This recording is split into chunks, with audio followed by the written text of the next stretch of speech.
All right, so I have a 2004 Honda Accord. I believe they made this model from 2003 to 2007, and I've owned it since I bought it brand new off the lot. So uh, I've used one key. This is that key. Okay. I go to get in my car one day, and this is what happens. Well, I mean, it kind of happened gradually, but it finally got to the point where it was like this. The key's not going in. It's not happening. And of course, I was stuck, and I call, and people are saying, oh, you need to get your ignition replaced. It's going to cost you X amount of money. Okay.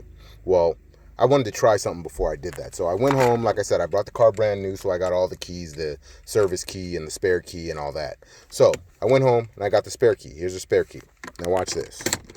Goes right in. Starts up, no problem. So what I figured out is it's not that the ignition is worn out, or the ignition may be, of course, worn out to some degree, but it's the key. The key's worn out. So instead of spending money on a new ignition, go get yourself a new key. Should solve your problems. At least it fixed mine. All right. Hey, if you like this video, if it helped you out, helped you save a few bucks, hit like and leave a comment in the comment sections.